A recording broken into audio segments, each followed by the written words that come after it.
सो hey everyone, आज की भी इस वीडियो में हम मॉडलिंग के फंडामेंटल को स्ट्रॉन्ग करने वाले हैं।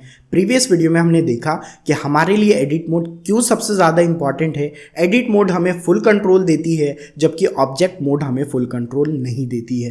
तो स्टार्ट करते हैं अपने लेक्चर को। आपको अगर कोई भी डाउट्स आती है, कोई भी प्रॉब्लम आती है, आप मुझसे डायरेक्टली कनेक्ट हो सकते हो, आप कमेंट कर सकते हो, आप इंस्टा पर मुझे डीएम करके अपने क्वेश्चन को, अपने जो प्रॉब्लम्स को पूछ सकते हो। क्योंकि मैं ये चीज़ बहुत अच्छे से जानता हूँ कि जब मैं सीख रहा था अपने इनिशियल में तो मुझे बहुत सारी प्रॉब्लम आई थी, तो वहाँ पर आपको भी प्रॉब्लम आ रही होगी और मैं आपके डाउट्स को इस जगह पर सॉल्व कर पा रहा हूँगा। ओके, चलो बात आई थिंक इतनी समझ में आ गई है। ओके, तो कल के लेक्चर को थोड़ा सा हम रिकॉल करेंगे। कल के लेक्चर में हमने क्या देखा था कि हमने इस क्यूब की मदद से हमने क्या किया था कि एक टेबल बनाने की कोशिश की थी। ओके, तो टेबल हमने बनाने के लिए क्या किया था कि हमने इसको सेलेक्ट किया था। देन उसके बाद, अच्छा 2 मिनट रुकना, मेरा फिर से वो ऐड ऑन काम नहीं कर रहा। ओके, की प्रेस वाला 2 मिनट बस।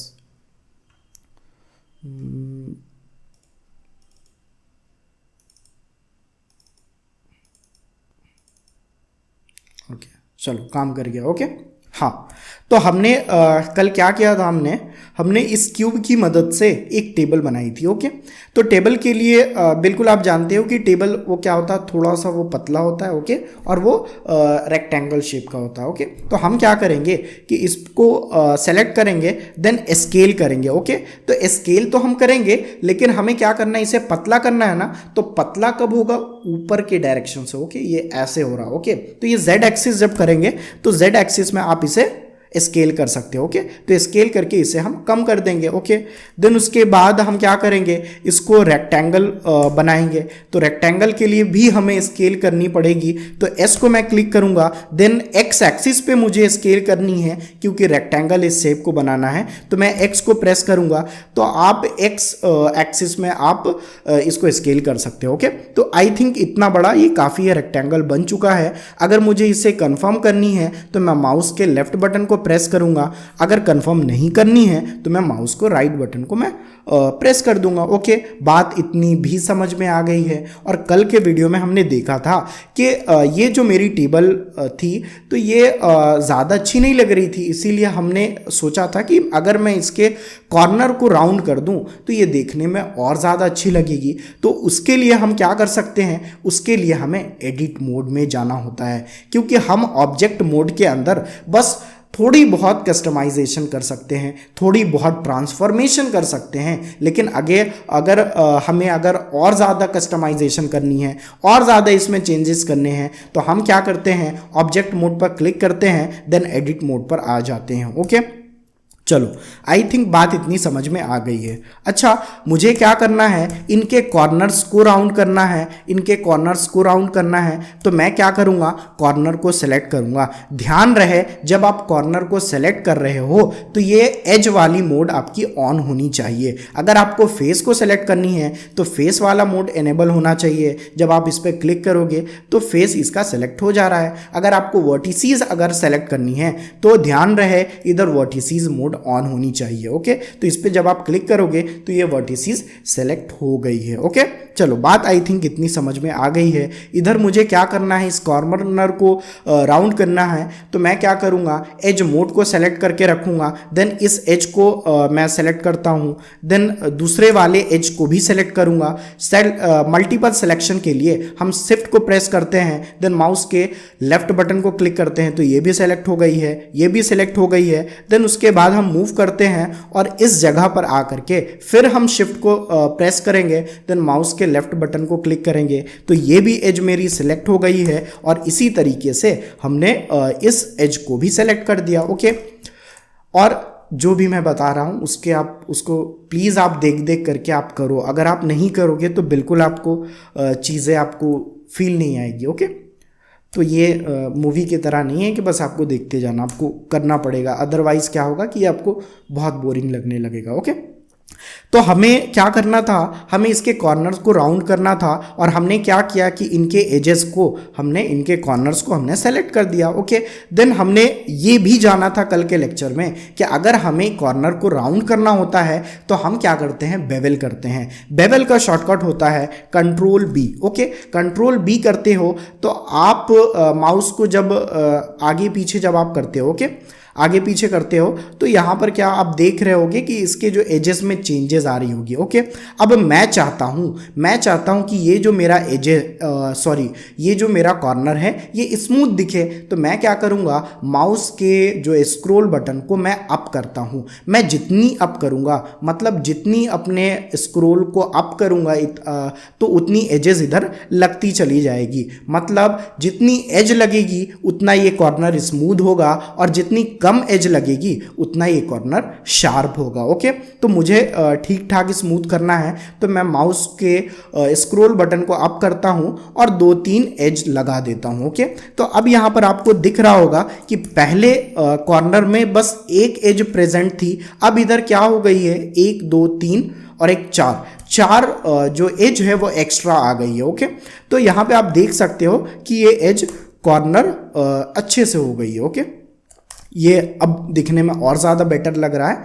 अब हम क्या करते हैं कि वापस से हम ये ऑब्जेक्ट मोड पर आ जाते हैं। ओके, तो हमने ये चीज़ अभी देखा कि आप बिल्कुल ऑब्जेक्ट मोड पर बहुत ज़्यादा लिमिटेड कस्टमाइजेशन कर सकते हो, जैसे आप स्केलिंग कर सकते हो, लेकिन अगर आपको और ज़्यादा बेटर करनी हो तो आपको एडिट मोड में जाना होता है। ओके, चलो, आई थिंक बात इतनी समझ में आ गई है। ये कल की बात जो मैं आपको रिकॉल कर रहा था। मैं क्यों रिकॉल करता हूँ एक ही बात, ताकि वो चीज़ आपके दिमाग में बैठ जाए, आपके सबकॉन्शियस में वो चीज़ बैठ जानी चाहिए। ओके, चलो, एक अलग कंसेप्ट अब हम समझते हैं। ओके, चलो, अब मैं क्या करता हूँ कि इस लाइट को सेलेक्ट करता हूँ। ओके, तो मैं लाइट को जब मैं सेलेक्ट करता हूँ और जब मैं ऑब्जेक्ट मोड पर क्लिक करता हूँ तो इधर आप देख सकते हो एडिट मोड नहीं आ रहा है। ओके, क्यों नहीं आ रहा है? जब हमने मैश को सेलेक्ट किया था और जब हम ऑब्जेक्ट मोड पर हमने क्लिक किया तो इधर एडिट मोड, स्कल्प्ट मोड और भी कई सारी मोड्स आपको दिखी थी, लेकिन लाइट में तो नहीं दिखी। ओके, चलो, ठीक उसी तरीके से हम क्या करते हैं कि कैमरा को सेलेक्ट करके देखते हैं। ओके, ऑब्जेक्ट मोड पर सेलेक्ट करेंगे, इधर भी आपको एडिट मोड नहीं दिख रही है।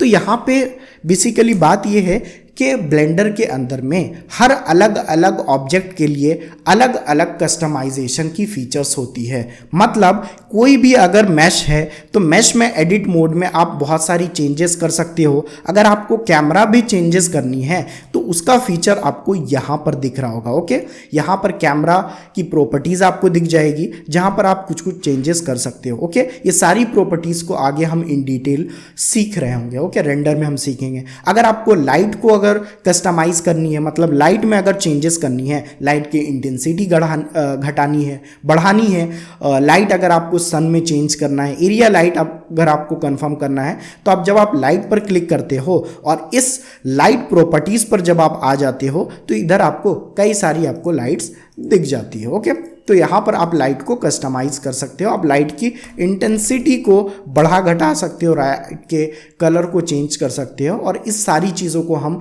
इन डिटेल लाइटिंग में पढ़ रहे होंगे। ओके, तो ब्लेंडर में अलग अलग ऑब्जेक्ट को कस्टमाइज करने के लिए, कंट्रोल करने के लिए अलग अलग फीचर होती है। ओके, अब यहाँ पे आप देख सकते हो, यहाँ पर ये चीज़ को ध्यान से देखना। ओके, जब मैं मैश को सेलेक्ट करता हूँ तो यहाँ पे आपको 2-3 प्रॉपर्टी बढ़ी हुई दिखती है। ओके, जैसे ये मॉडिफायर आपको दिख जाता है, इधर आपको मटेरियल प्रॉपर्टीज़ दिख जाती है, लेकिन जब मैं अगर लाइट को सेलेक्ट करता हूँ तो मटेरियल फोल्ड नहीं दिख रहा है। ओके, मॉडिफायर भी नहीं दिख रहा है। अगर मैं कैमरा को सेलेक्ट करता हूँ तो इधर कैमरा प्रॉपर्टीज़ दिखती है, इधर मटेरियल प्रॉपर्टी नहीं दिख रही है, मॉडिफायर प्रॉपर्टी नहीं दिख रही है। तो वजह क्या है?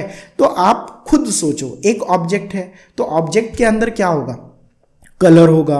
ओके, देन उसके बाद वो ऑब्जेक्ट वुड कलर की दिखेगी या फिर मेटालिक दिखेगी, वो ग्लास की दिखेगी, कैसी दिखेगी, या फिर रबर की दिखेगी। तो उन सारी चेंजेस हम करते हैं। उसमें कलरिंग क्या होनी चाहिए, तो इसीलिए हम मटेरियल मोड इधर है। ओके, देन उसके बाद कैमरा के अंदर आप क्या चेंज करोगे? ओके, कैमरा तो क्या होता है कि जो आपका सीन प्रेजेंट है उसकी फ़ोटो खींचता है, तो उसमें तो उसकी ज़रूरत नहीं है। उसमें किस चीज़ की ज़रूरत है? तो रेजोल्यूशन क्या होना चाहिए, देन उसके बाद फोकल लेंथ क्या होनी चाहिए। ओके, तो ये सारी चीज़ इसकी होती है, तो इसीलिए इसकी प्रॉपर्टी में ये सारी चीज़ें आपको दिख जाती है। लाइट में आप क्या कर सकते हो, इंटेंसिटी घटाते बढ़ाते हो, तो लाइट में आपको लाइट की प्रॉपर्टी दिख जाती है। ओके, इधर आपको दिख रही होगी। ओके, सारी चीज़ों को हम बहुत अच्छे से पढ़ेंगे। अच्छा, एक और बात मैं आपको बताता हूँ। ओके, आप क्या करो, अपने माउस को एडिट पर लेके जाओ, देन उसके बाद प्रेफरेंसेस पे लेके जाओ, देन उसके बाद आप की मैप्स पे लेके जाओ, देन उसके बाद आप इधर सर्च करो frame selected,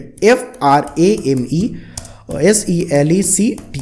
okay, frame selected जब आप सर्च करोगे तो यहाँ पे आपको 3D व्यू में आपको इधर फ्रेम सिलेक्टेड आपको दिखेगा। ओके, तो मैं क्या करूँगा, ऊपर वाला जो मुझे दिख रहा है कंट्रोल नमपैड, ओके, तो मैं क्या करूँगा, इस पर माउस को क्लिक करूँगा। माउस का लेफ्ट बटन को जब क्लिक करता हूँ, फिर दोबारा क्लिक करता हूँ, तो इधर आपको ब्लू कलर का वो दिखने लगेगा। ओके, तो ब्लू कलर का जब आपको दिखना लगे तो आप क्या करना, अपना जो डॉट है, ओके, कीबोर्ड के अंदर उसको प्रेस कर देना। ओके, ये वाला आपको साइन आपको दिखेगा। ओके, इसे हम नमपैड भी कहते हैं। ओके, देन इसको भी आप प्रेस करना, तो आपको प्रेस ए की का ऑप्शन आ जाएगा। देन आप क्या करना, नमपैड को प्रेस कर देना। ओके, तो यहाँ पर ये चीज़ क्या हो गई है, फ्रेम सिलेक्शन ऑन हो गई है। ओके, फ्रेम सिलेक्शन जब आप नम पैड को दबाओगे तो इधर फ्रेम सिलेक्शन आपकी ऑन हो जाएगी। फ्रेम सिलेक्शन का मतलब क्या है कि इधर मान लो मल्टीपल ऑब्जेक्ट है। ओके, मैं क्या करता हूँ, ऐड करता हूँ मल्टीपल ऑब्जेक्ट को। चलो मैं क्यू को क्लिक करता हूँ, देन उसके बाद मैश से मैं सिलेंडर इधर ऐड कर लेता हूँ। ओके, देन उसके बाद इधर टोरस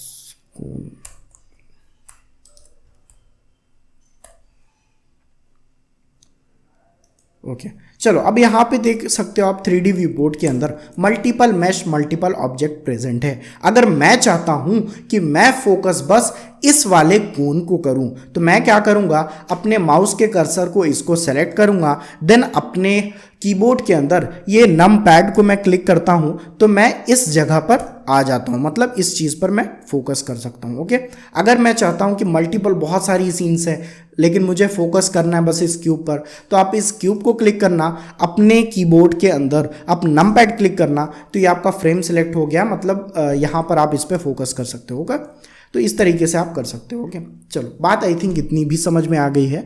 और इधर आपको आउटलाइनर पैनल में आपको दिख सकता है कि जो मैश की जो आइकन होती है वो ये उल्टा रेक्टेंगल होता है। ओके, कैमरा की ये आइकन होती है। ओके, कैमरा सेलेक्ट हो गया। लाइट की आइकन ये लाइट हो जाती है। ओके, और ये जो मैश है, जितनी भी मैश होती है वो उल्टा ट्रायंगल से आपको दिखता है। ओके, आई थिंक इतनी भी बात मैंने आपको समझा दी है। ओके, अच्छा मैं चाहता हूँ कि अगर मुझे शॉर्टकट अगर कैसे करना हो, ओके, शॉर्टकट अगर इनेबल करना हो, अगर मैं मान लो ऐड को मैं बार बार प्रेस कर रहा हूँ, ओके, देन इस पे मैश पे जा करके मैं अगर टूरस को ऐड कर रहा हूँ, ओके, बार बार मैं कर रहा हूँ, तो इधर क्या होता है ना कि बहुत आपका टाइम जा रहा होता है।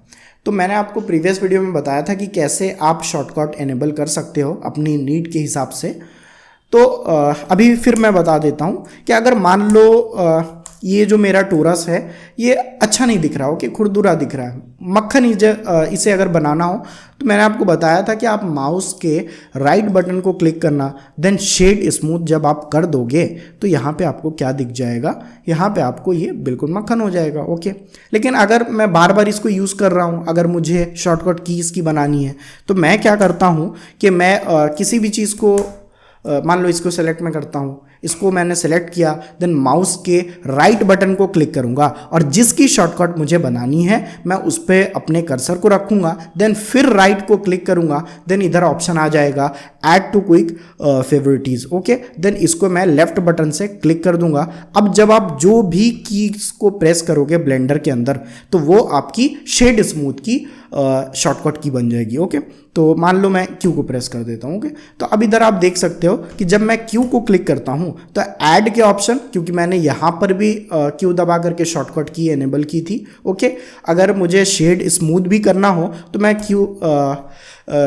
क्यू को प्रेस करूँगा, देन मुझे ये भी दिख जा रहा है और शेड स्मूथ का भी ऑप्शन, तो मैंने शेड स्मूथ कर दिया। ओके, अगर मान लो इस कीज़ को मैंने मुझे अगर शॉर्टकट को हटाना है कि ठीक है ज़्यादा थोड़ा इरिटेट हो रहा है, ओके, तो हटाना है तो क्या करना है, वापस से राइट क्लिक करना, देन उसके बाद शेड स्मूथ में फिर आप दोबारा राइट क्लिक करना, देन रिमूव फ्रॉम क्विक फेवरेटिज जब आप कर दोगे तो ये हट जाएगा। Okay shortcut. तो अब जब आप क्यू को प्रेस करते हो, ओके क्यू को जब मैंने प्रेस किया तो इधर बस ऐड का ही ऑप्शन आ रहा है, शेड स्मूथ का ऑप्शन नहीं आ रहा। ओके आई थिंक बात मैंने ये भी आपको समझा दी है।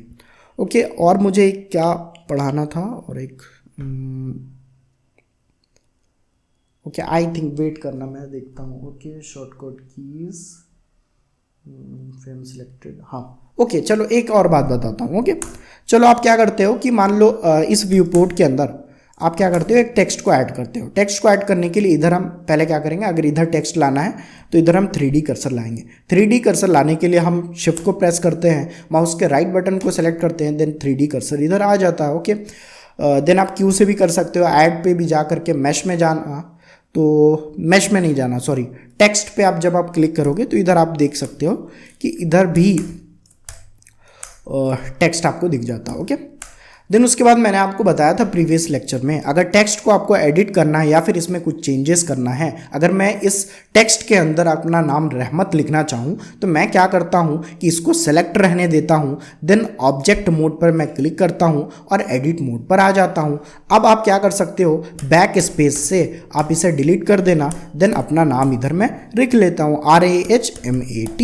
ओके चलो अब यहाँ पर आपको इधर एक प्रॉपर्टीज़ दिखती है जिसे टेक्स्ट प्रॉपर्टीज़ कहते हैं। ओके टेक्स्ट प्रॉपर्टीज़ में जब आप क्लिक करते हो तो कई सारी आपको ऑप्शन दिख जाती है। ओके यूज़ के हिसाब से इसे यूज़ करेंगे, लेकिन कुछ कुछ चीज़ों को आप इधर देख सकते हो। ओके तो आप वापस से टैब दबा करके ऑब्जेक्ट मोड में भी आ सकते हो। ओके अब इसमें कुछ कुछ चेंजेस करके देखते हैं। ओके इसकी प्रॉपर्टीज़ में चलो अगर चलो इधर से ज्योमेट्री से स्टार्ट करते हैं। ओके मैं चाहता हूँ कि ये बहुत पतला है मेरा नाम, ये थोड़ा सा मोटा दिखे। ओके तो मैं क्या करता हूँ, एक्सट्रूड करता हूँ। ओके तो इधर आप देख सकते हो ये थोड़ा मोटा हो गया। ओके चलो देन थोड़ा सा ये थोड़ा शार्प है, अगर आप चाहते हो कि ये थोड़ा सा स्मूथ टाइप का हो जाए तो आप ऑफसेट ऐसे कर सकते हो। ओके अच्छा ये जो आप करोगे ना अपने माउस बटन से, तो ये देखो बहुत ज़्यादा वो हो रहा है। ओके तो आराम से शॉर्ट, अगर बिल्कुल आपको स्मूथ अगर चेंज करना है ना नंबरिंग में, तो आप शिफ्ट को प्रेस करके रखना, देन आप इधर आप लेफ्ट राइट करोगे ना तो ये बहुत आराम से होगा। ओके स्मूथ चेंजेस आएगी इसकी नंबरिंग में। ओके देन इसकी वैल्यू आपको आप स्मूथली घटा बढ़ा सकते हो। ओके एक्सट्रूड भी अगर आपको एक्सट्रूड में अगर स्मूथली करना है तो शिफ्ट को आप प्रेस करके रखना, माउस इधर जब आप रखोगे तो आपको डबल हेडेड एरो दिख जाएगा, देन उसके बाद आप इसे बिल्कुल आसानी से लेफ्ट राइट करके आप इसकी वैल्यू को घटा बढ़ा सकते हो। ओके तो ऑफसेट समझ में आ गया, एक्सट्रूड समझ में आ गया, देन उसके बाद आप क्या कर सकते हो, डेप्थ से इसके कॉर्नर को और ज़्यादा बेटर बना सकते हो और स्मूथ। ओके तो ये कर सकते हो। ओके ये बहुत छोटी वैल्यू करनी होती है। ओके ज़्यादा करोगे तो ये आपका टेक्स्ट खराब हो जाएगा। ओके तो शिफ्ट दबा करके ही करना पड़ता है। ओके रेजोल्यूशन से क्या होता है कि इसके अंदर जो वर्टिसेस है, एजेस है, फेस से मिल करके जो ये बना है वो ज़्यादा बढ़ जाती है। ओके तो बढ़ जाने से ये क्या होता है कि बिल्कुल इसका टेक्सचर और ज़्यादा अच्छा हो जाता है। ठीक है ओके जितना रेजोल्यूशन आप बढ़ा दोगे उतनी इसमें नंबर ऑफ वर्टिसेस वगैरह बढ़ जाएगी, तो ऑब्वियसली ये आपका मेमोरी भी खाएगा, लेकिन हाँ वो ज़्यादा बेटर है, ऐसे ज़रूरत ज़्यादा नहीं होती। ओके देन उसके बाद जब आप फॉन्ट पे आते हो तो आप मल्टीपल फॉन्ट जो आपको डाउनलोडेड है देन आप चेंजेस कर सकते हो। ओके मैं इसको करके ओपन फॉन्ट कर देता हूँ। ओके तो आप कुछ नहीं करना, इस पर देखो कट क्लिक करूँगा तो ये हो जाएगा कट, देन इस पे जाऊँगा। ओके ओपन फॉन्ट, जो भी आपकी डाउनलोडेड फॉन्ट है उसको आप सेलेक्ट कर देना, देन उसके बाद ओपन कर देना, तो ये इसकी फॉन्ट चेंज हो गई। ओके चलो अब आप ट्रांसफॉर्मेशन में आप देख सकते हो हाँ ट्रांसफॉर्मेशन किधर है भाई, अच्छा इसी के अंदर है, फॉन्ट के अंदर। फॉन्ट के अंदर देखो ट्रांसफॉर्मेशन है, साइज़ की देखो घटा बढ़ा सकते हो, देन उसके बाद शेयर से आप क्या कर सकते हो, इसको एटेलिक बना सकते हो। ओके देन उसके बाद अंडरलाइन पोजीशन क्या है, ओके अगर अंडरलाइन है तो ऐसा कुछ तो होता है भाई इससे, चलो आगे तो हम देखेंगे। ओके देन उसके बाद इसकी थिकनेस, ये जो अंडरलाइन जो होती है ना उसके लिए ये सारी चीज़ें हैं। ओके देन उसके बाद आगे देख लो, स्पेसिंग के अंदर में कैरेक्टर के बीच में अगर आप स्पेस देना चाहते हो कि ये कर सकते हो, बेसिकली ज़्यादा उसका बहुत कम यूज़ होगा। और बाकी वर्ड स्पेसिंग भी आप कर सकते हो कि अगर आप बहुत सारे वर्ड्स हैं तो उसके बेस में सेंटेंसेस है तो वर्ड्स के बीच में भी स्पेसेस कर सकते हो। ओके, लाइनिंग है तो उसमें भी आप स्पेसेस कर सकते हो, अलग अलग है। देखो ये कैरेक्टर है तो कैरेक्टर के लिए वर्ड के लिए अलग है, लाइनिंग के लिए अलग है।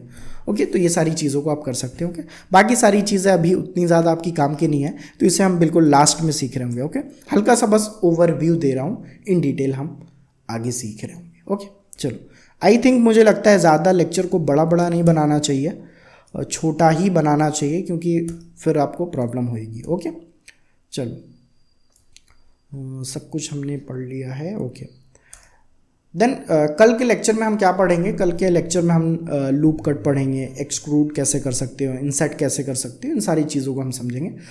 तो आज के लिए इतना ही। Thank you very much.